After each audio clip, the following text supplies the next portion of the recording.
trail over there along that diagonal line of trees used to be Route 19. And before that, it was called the Logtown Trail. It started 30 miles away on the Ohio River.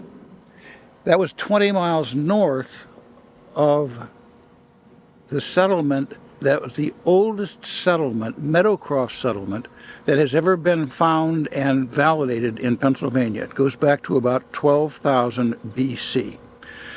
So from 12,000 BC till today, that's 14,000 years, Indians have been walking up and down that trail, sometimes whole tribes of Indians. There might be 5,000 Indians in a tribe.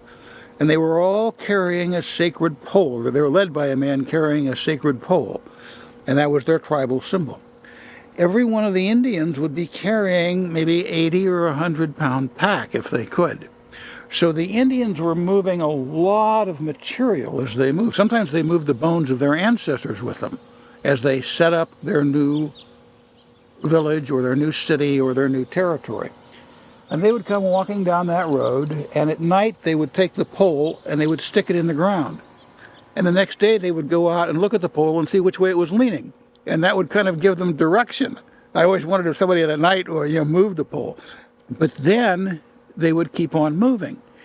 And they might travel for months. And every single Indian tribe went through this repeatedly. They were either driven out of other areas, or they found areas that they could go to, or they grew out of their area and they had to leave.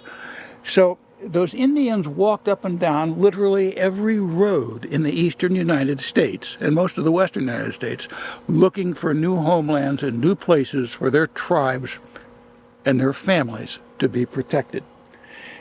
Now, we're going to see pretty soon a semi driving by on new Route 19. Now, that semi is carrying 40,000 pounds, it could be, and it's moving at 60 miles an hour. 4,000 Indians carrying 100 pounds at 4 miles an hour is the difference between our technology and theirs. And we see it every time we see a semi go by on an Indian trail. We see the changes that have been made, that have been brought to the people. But the people are still the same. The people are no different. It's just that the technology changes, and that gives every generation the opportunity to think, oh, we're so much smarter than the people who came before. And we're no smarter, we're no better, we're just here now. And we can't let our ego get us carried away. So that road was not only important to Indians, it was important to the early Catholics. When the French Catholics owned Canada, they converted entire tribes and nations of Indians to the Catholic faith. And some of those tribes were down in this part of the United States, some were in Illinois, some were up and down the Mississippi River, but they were becoming Christian.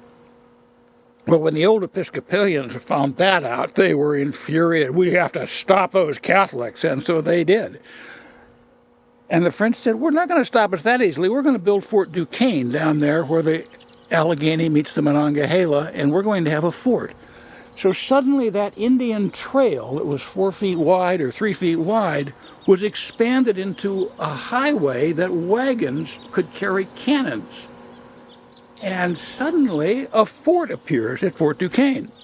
George Washington comes walking up that same trail to negotiate with the French to try to get them to, A, stop converting those Indians. He never said that, but he said also, we want to kill the Indians and steal their land, and we want you to let us do that.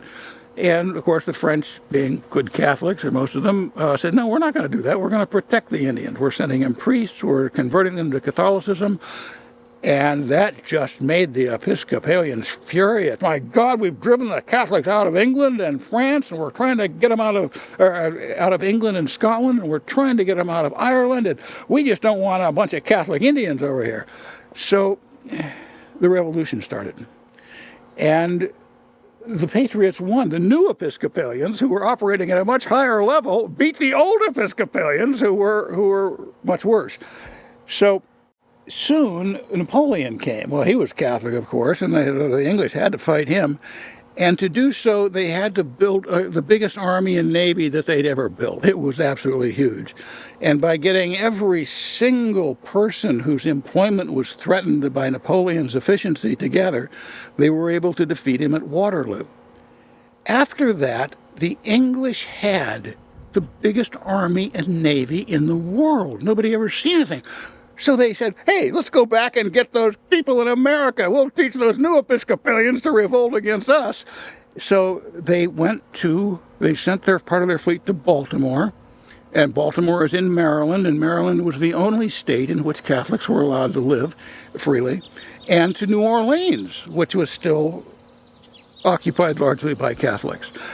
Well, they were defeated in both of those cities. Andrew Jackson stopped them in New Orleans, and the American patriots and Catholics from Baltimore and Maryland stopped them in their invasion of Washington, D.C. But that left Lake Erie. Now, Lake Erie is one of several Great Lakes that stretch from Lake Superior to the other end of the St. Lawrence Seaway. So, the British fleet ruled the entire area. And the Americans said, we don't have a navy. We need a navy. We've got to sink the British fleet. A man named Oliver Perry decided to volunteer.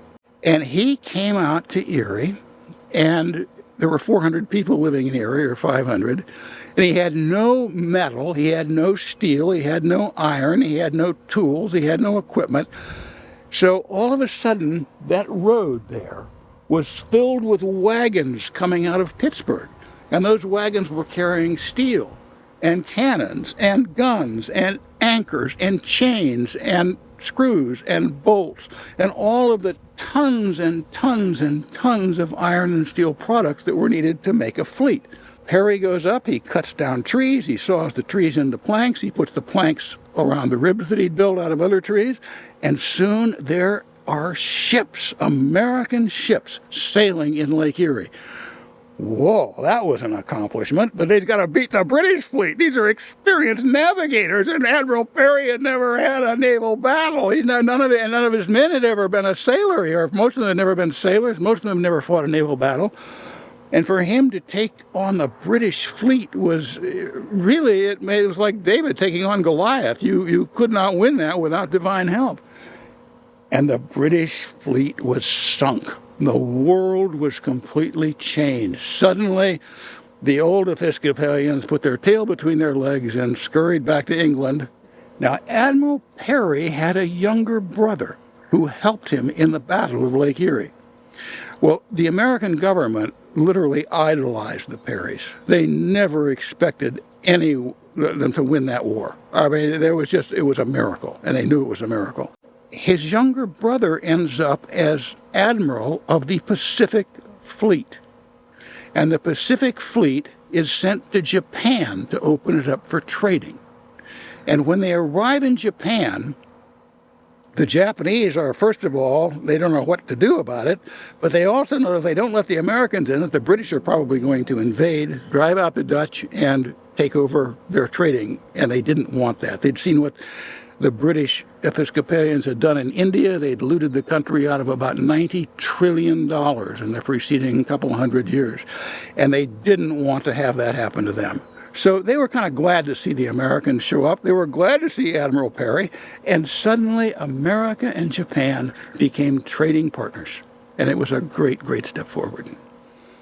Now, after Japan opened itself up to the West and to America and to Admiral Perry, they had a huge economic upheaval because they were still at the end of the Bronze Age, which had begun in Sumeria 5,000 years earlier.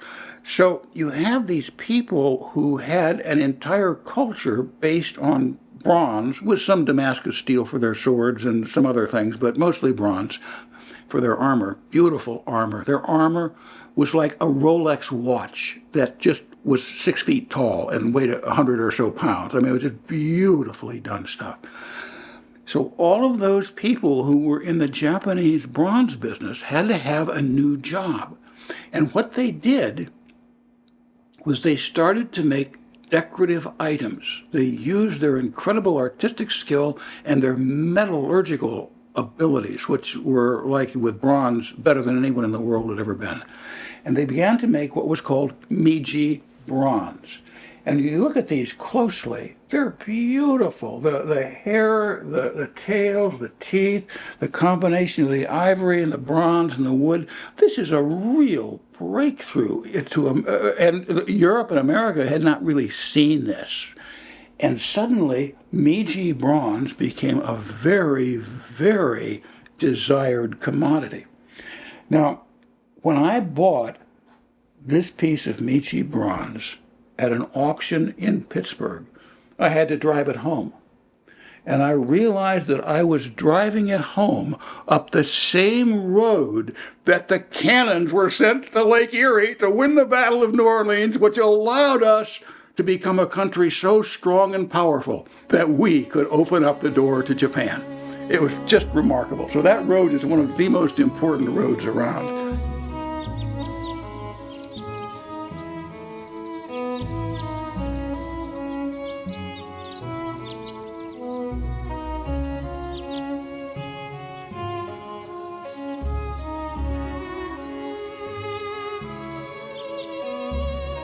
We're on the old Logtown Trail. We're on the same road that Washington was on. We're on the same road that the War of 1812 was won on. We're moving along this ancient road. And this is where 100,000 horses pulled 100,000 wagons. And before that, 12,000, 14,000 years of Indian tribes moved up and down this road. Each one of them carrying sometimes carrying the bones of their ancestors with them, but all of the stuff that they needed to build their camp for the next night as well. They were like Roman legions on the move.